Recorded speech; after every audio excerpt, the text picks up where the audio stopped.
Hello, saints and scholars. Welcome back to Theo Life, where today we're discussing the why of apologetics.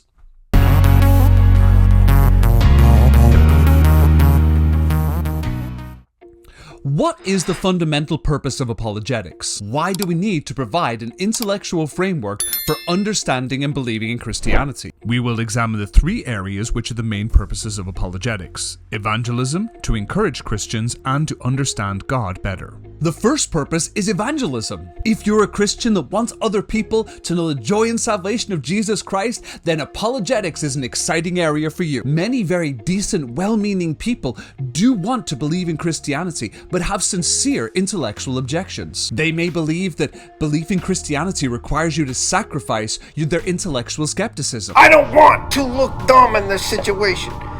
Many people believe that any form of religion is antithetical to science and intellectualism. I've always believed Christianity was merely stupid. They may possibly believe that there is not evidence to support the claims of Christianity. You need more evidence than that. And based on these perspectives, they will reject the Christian faith. This is a completely appropriate response for people who have a genuine intellectual interest in Christianity. The exciting thing about apologetics is that there is evidence and answers for these objections. A good apologist can address the intellectual doubts of someone who has rejected Christianity and then begin the process of evangelism. The next area is to encourage Christians in their faith. As Christians, we have the unique honor of being able to look at the claims of our faith and finding evidence outside of the Bible to support those claims. Being a Christian, it's a tough old journey. Sometimes it's hard to be a Christian.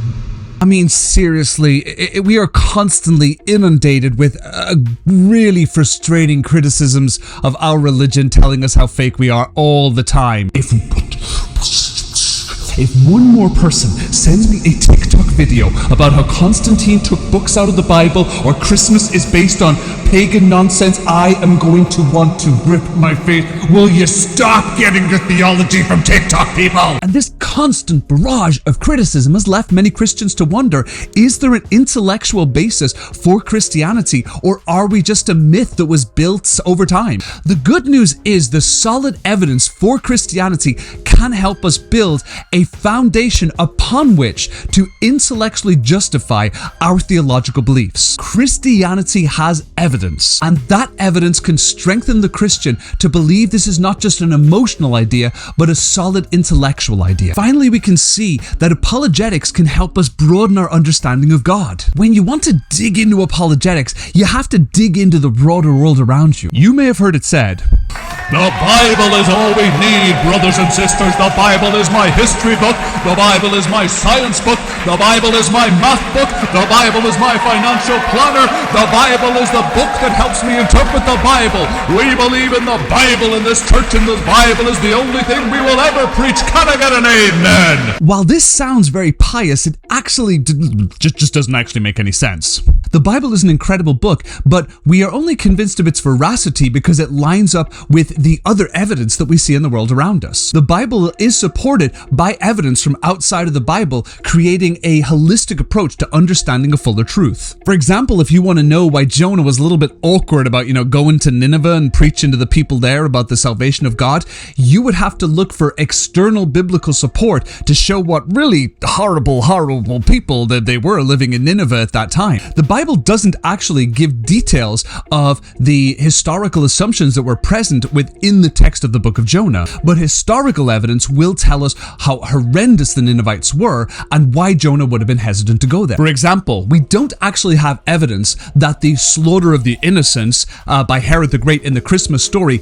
ever happened outside of biblical evidence. But we have a ton of evidence that Herod the Great was an absolute paranoid psychopath who was so terrified of losing his tentative grip of power over the people of Israel that he would murder absolutely anyone who stood in his way, including his wife and children. Some Christians might get a bit disappointed when they look at the scientific world and find out that the world was not created in 6 24-hour days a couple of thousand years ago. But they do find that the method of the creation of the universe has incredible intricacy that screams out that this was created by a wonderful, intelligent, orderly, amazing super being who exists outside of time and space and is so wonderful that we want to know them more. The external evidence for Christianity that exists outside of the Bible's own teaching has so many wonderful things to help us understand the biblical story and the nature of God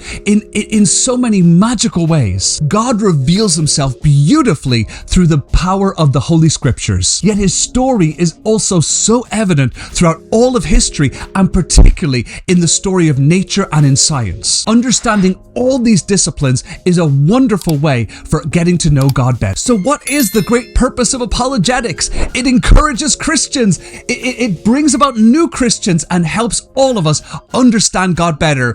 Which one is more wonderful? Which one is best? I don't know, but hey, you decide.